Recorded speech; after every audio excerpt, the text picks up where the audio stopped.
안녕하십니까? 지저싱글교회 하이델베르크 교리문답 설교 오신 여러분을 주님의 이름으로 환영하고 축복합니다. 저는 최용준 목사입니다.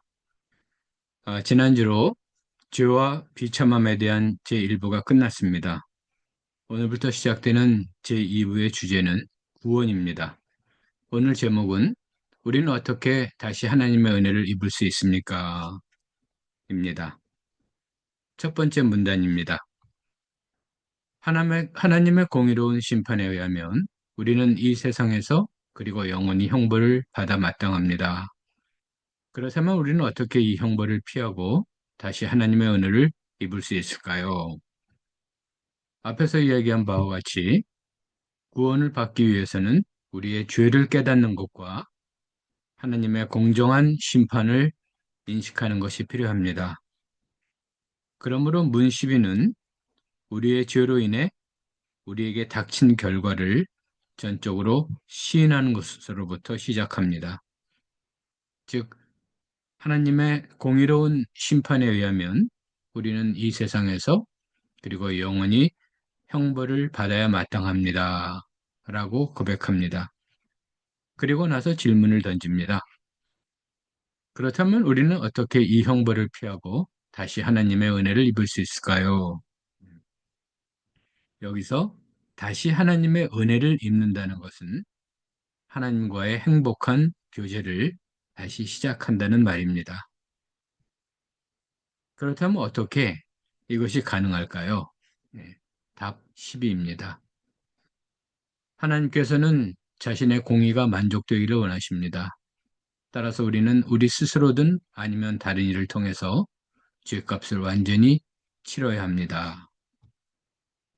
지난주에 살펴본 것처럼 하나님은 자비로운 분이시며 동시에 의로우신 분입니다. 그러므로 죄를 벌하십니다. 따라서 우리는 하나님의 공의를 만족시켜야 됩니다. 즉, 죄값을 치러야 합니다. 그 방법에는 두 가지가 있습니다. 하나는 우리 자신이 스스로 만족시키는 방법이고, 다른 하나는 다른 사람이, 다른 이가 대신 만족시켜주는 방법입니다. 하나씩 살펴보겠습니다. 문 13입니다. 그렇다면 우리가 스스로 하나님의 공의를 만족시킬 수 있습니까? 교리문답은 뭐라고 대답합니까? 답 13입니다. 전혀 그럴 수 없습니다. 오히려 우리는 날마다 우리의 죄책을 증가시킬 뿐입니다. 우리 스스로의 힘으로는 하나님의 공의를 만족시킬 수 없습니다. 우리가 회개를 하거나 선행을 베풀어도 가능하지 않습니다. 왜 그럴까요? 우리의 죄에 대한 책임이 너무 커서 영원한 형벌을 받아야 하기 때문입니다. 오히려 우리의 부채가 날마다 더 커질 것입니다. 마치 빚진 사람이 과거의 빚에다가 계속해서 새 빚을 늘려나가면 절대로 자신의 빚을 갚을 수 없는 것과 마찬가지입니다. 결론적으로 우리 스스로는 하나님의 공의를 만족시킬 수 없습니다.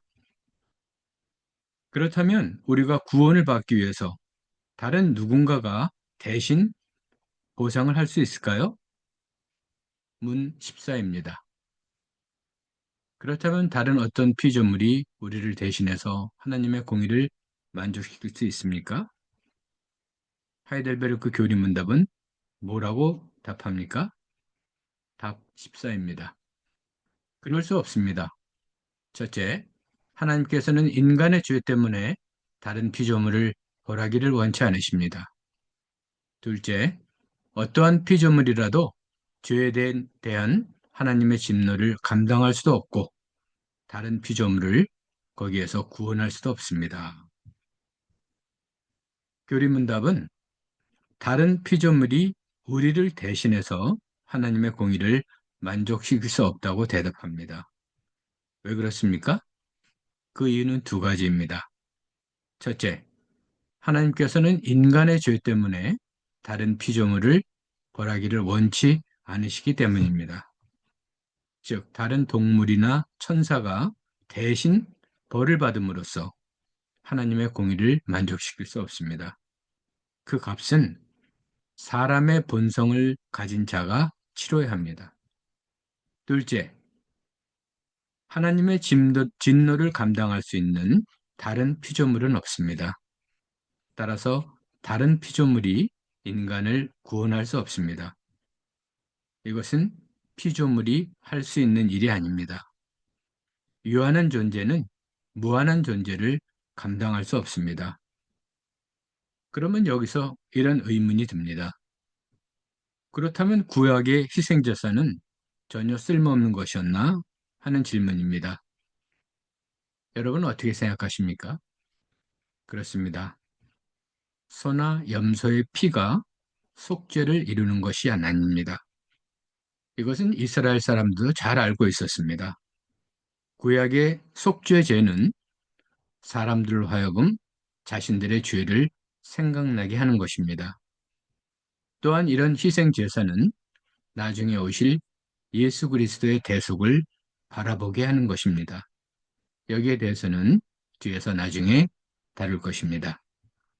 요컨대 다른 피조물이 인간을 대신해서 하나님의 공의를 만족시킬 수 없습니다. 그렇다면 우리는 어떻게 해야 할까요? 문 15입니다. 그렇다면 우리는 과연 어떠한 중보자와 구원자를 찾아야 합니까? 이 질문은 도대체 누가 우리를 대신해서 하나님의 공의를 만족시킬 수 있습니까? 라는 의미입니다. 이에 대한 답은 무엇일까요? 답 15입니다. 참 인간이고 완전히 의로우신 분이시며 모든 피조물보다 능력이 뛰어나신 분, 곧 참 하나님이셔야 합니다. 앞에서 살펴본 바와 같이 우리 스스로 하나님의 공의를 만족시킬 수 없습니다. 그리고 다른 피조물의 도움도 받을 수 없습니다. 그러므로 우리를 대신해서 하나님의 공의를 만족시켜 줄 다른 중보자가 있어야 합니다. 하나님과 인간을 화목시키는 분이 있어야 합니다. 즉, 하나님과 인간 사이에 평화를 이루시는 분입니다. 그래서 그분은 우리의 구원자가 되시는 것입니다. 그렇다면 그 중보자는 어떤 구원자여야 합니까? 이미 앞에서 이야기했듯이 그저 사람이나 피조물에 불과한 존재일 수는 없습니다. 그저 하나님인 존재도 될 수 없습니다. 왜냐하면 하나님이 아니라 인간이 죄를 범했기 때문이고 중보자는 사람의 죄를 대신해서 고난을 당하고 죽어야 하는데 하나님 자신은 고난을 당할 수도 죽을 수도 없는 분입니다. 그러므로 중보자가 갖춰야 할 조건은 다음과 같습니다. 중보자는 반드시 하나님이면서 동시에 사람인 분이셔야 합니다. 이분이 누구십니까? 여러분 이분을 알고 계십니까? 다음 주에 드디어 만나시게 될 것입니다. 아닙니다. 예수 그리스도께서 여러분을 찾아오실 것입니다. 오늘 말씀 정리하겠습니다. 우리는 우리 스스로든 다른 일을 통해서든 하나님의 공의를 만족시켜야 합니다. 그런데 우리 스스로의 힘으로는 하나님의 공의를 만족시킬 수 없습니다. 또한 다른 피조물도 만족시킬 수 없습니다. 따라서 하나님의 공의를 만족시키는 중보자가 있어야 합니다. 그분은 참 하나님이시며 참 인간이신 분이셔야 합니다.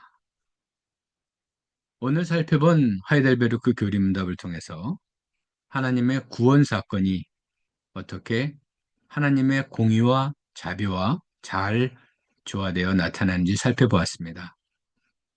사랑하는 성도 여러분, 오늘 이러한 말씀이 여러분의 일상적인 삶에서 늘 기억되고 실천될 수 있기를 주님의 이름으로 축원합니다. 다음 주에는 중보자이자 구원자이신 우리 주 예수 그리스도에 대해서 알아보겠습니다.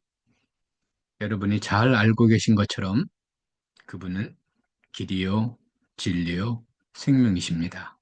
아멘. 감사합니다. 지저싱글 교회는 싱글 여러분을 위한 교회입니다. 그럼 다음 주에 뵙겠습니다.